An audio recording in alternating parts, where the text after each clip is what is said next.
a man approached the Buddha, his heart heavy with hatred and his mind consumed by a desire to wound. He spat insults, hurling vile words and accusations at the enlightened one. The crowd that had gathered looked on in stunned silence, expecting a reaction, a show of anger, or at least a sharp rebuke. But the Buddha simply stood there, serene and still, listening with a compassionate presence that seemed to absorb the venom without being affected by it. After a long time, the man, exhausted and ashamed, fell silent. The Buddha looked at him with gentle eyes and asked, "My friend, if someone offers you a gift and you do not accept it, to whom does the gift belong?" The man, taken aback, replied, "It would belong to the person who offered it." The Buddha nodded slowly and said, "Just so. You have offered me your anger, your insults, and your hatred. But I have not accepted them. They remain with you. I am not the recipient of your actions. I am the one in whose presence your actions happen." This ancient story cuts to the very heart of what it means to be human, and it perfectly illustrates the profound truth that you are not what you do. In a world that constantly equates your worth with your productivity, your job title, your social media presence, and your accomplishments, the Buddha's message is a liberating beacon. It tells us that our actions, thoughts, and emotions are merely phenomena, fleeting events that occur on the periphery of our true nature. You are the still, silent being, the consciousness and bliss upon which the entire drama of life unfolds. Our modern conception of identity is deeply flawed. We define ourselves by what we do for a living, by the roles we play: mother, father, student, artist, CEO. We believe that if we work harder, achieve more, and accumulate greater success, we will finally become someone. But this external validation is a trap, a chase for a shadow.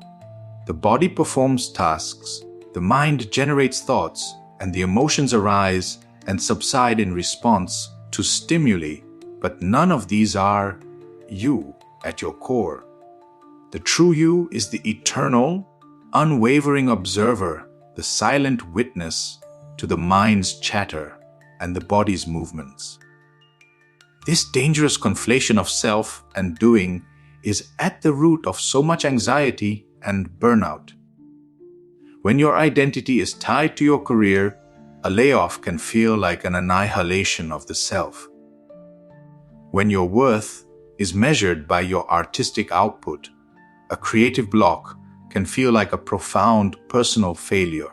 We live in constant fear of not being enough, because the goalposts are always shifting and the external world is an unreliable judge. This is the essence of the statement. Your work happens on the periphery, and you are the being on which it happens. Imagine a movie screen. The screen itself is the silent, unchanging backdrop. The action, the characters, the plot twists, all of that is the work, the periphery. It is constantly changing, flickering into and out of existence, but it never touches or alters the screen itself. In the same way, your work, your thoughts, your successes, and your failures are the fleeting images on the screen of your consciousness. They are happening in your presence, but they are not you. We often mistake the movie for the screen, becoming so engrossed in the temporary drama that we forget the silent, unwavering awareness that makes it all possible. The screen is always there, even when the movie is sad, chaotic, or frightening. It remains whole, pristine, and entirely separate from the events it displays. This is the nature of your being. Another powerful analogy is that of a painter's canvas. The canvas is the pure white foundation, the artist's brushstrokes, the vibrant colors, the light and shadow. These are the work. The finished painting is a magnificent achievement, but no matter how beautiful or ugly it is, the canvas itself remains the unmarred foundation upon which the art was created.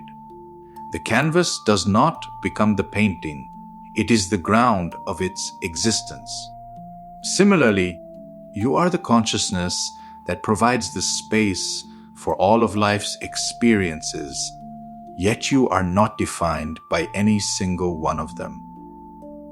This understanding is profoundly transformative when you recognize that you are the being of consciousness and bliss, completely separate from the body and mind. Then, how can any work truly touch you?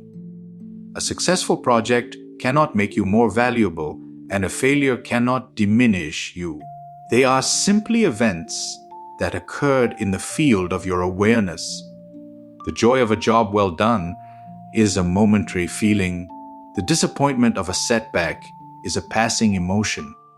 But the being that witnesses both remains untouched, pristine, and whole. This is not a philosophy of indifference or inaction. It is a foundation for true freedom. By detaching from the outcomes of your work, you can engage with life more fully, acting from a place of creativity and presence rather than fear or a desperate need for validation. It is the shift from, "What will this get me?" to, "What does this moment require?"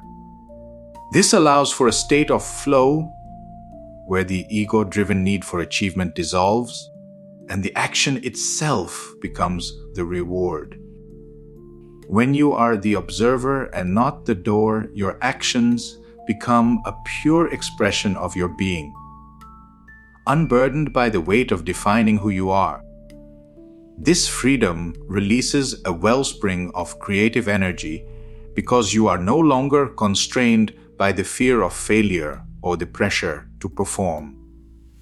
You are simply expressing your inherent nature. And this is the final, breathtaking paradox. While work cannot touch you, without you, no work can happen. The silent, unmoving presence of your being is the very ground of existence. It is the light that illuminates the screen, allowing the movie to be seen. Every thought you think, every action you take, every word you speak is made possible only by your fundamental presence. It is your consciousness that animates the body and empowers the mind. All work, from the most mundane to the most magnificent, occurs within the field of your awareness. You are the source, the foundation, the very being from which all doing springs. To live from this place is to live with profound peace and power, knowing that your ultimate identity is not in the fleeting things you accomplish, but in the timeless presence from which all things arise. This perspective flips the script on conventional wisdom. It suggests that the most impactful thing you can do is not to do more, but to be more, to cultivate a deeper awareness of your true nature. By anchoring yourself in the stillness of your being, your actions become more intentional, your words more meaningful, and your life an authentic expression of the boundless consciousness you are. This practice of being more is not about a lack of action, but a different quality of action. Action rooted in clarity, compassion, and presence. It means listening more attentively when a friend is speaking, fully engaging with a task without distraction, and responding to challenges from a place of inner calm rather than panicked reaction. The power of a life well lived, then, is not measured by the quantity of its output, but by the profound quality of the being from which that output originates. Dear seekers, always remember that you are the being of consciousness and bliss. Keep this knowing at the forefront of your awareness, and let every action you take issue from this deep remembrance.